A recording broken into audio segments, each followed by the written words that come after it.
Greetings, it's Dr. Nahshon, CEO of the First Coast Leadership Foundation. We are on day 3 of our life hacks in Proverbs, and HACS is an acronym for helping achieve critical knowledge for success. And why not go to the word for time-tested truths that will be a blessing to you and the next generation.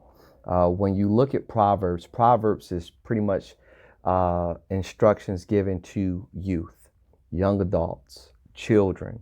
And one of the key indications of that is it starts off typically with my son, my child, my daughter, meaning that there's an elder explaining to a youth or young adult that, listen, I've been there, I've done that.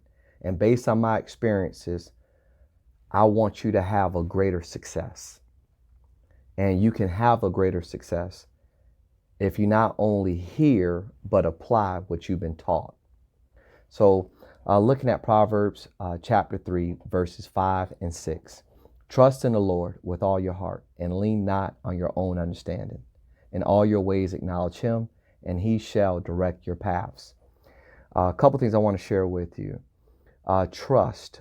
My personal definition of trust is faith developed.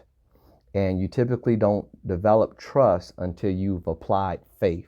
And based on your personal experiences, by utilizing faith based on what God said he would do, it gives you an assuredness. It gives you confidence that if he said it, he will bring it to pass. Okay. And then looking at that faith component, without faith it's impossible to please him.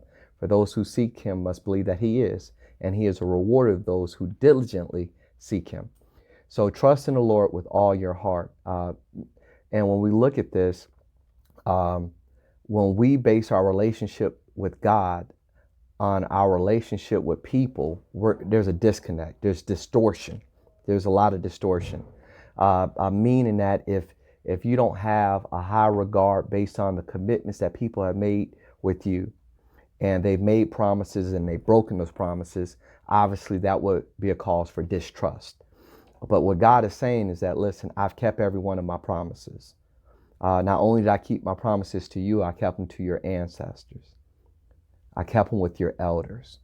And now I want to keep my promises to you. All right. He says, trust in the Lord with all thine heart.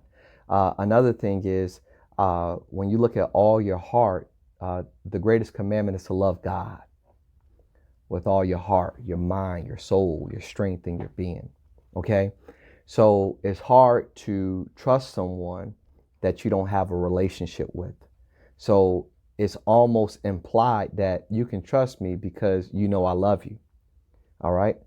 And the sooner we're able to come to that enlightenment and that level of engagement, it makes this walk and this journey in life so much easier, because not only does God want us as individuals to increase and to prosper, but the better we are individually, the stronger we are collectively, the stronger we are when we come together.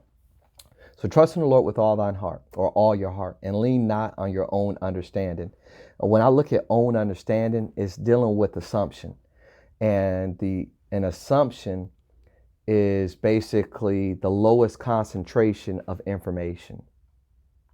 I look at assumption as the lowest concentration of information. Meaning that this elder is speaking to this youth and saying, listen, this is not based on assumption, based on lived experience, based on time-tested truths. This works. This works. This principle works. And when you look at wisdom and knowledge, and I've used this before, knowledge is to know, wisdom is to know how. But when the Bible talks about wisdom, it's more than intellect and intelligence. It also means that you have a high level of integrity. All right.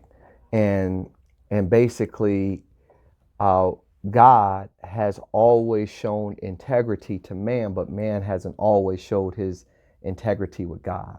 So those are the distortions, is that we have to kind of look at this from not just a level of an individual, but we got to look at this from the level of the creator.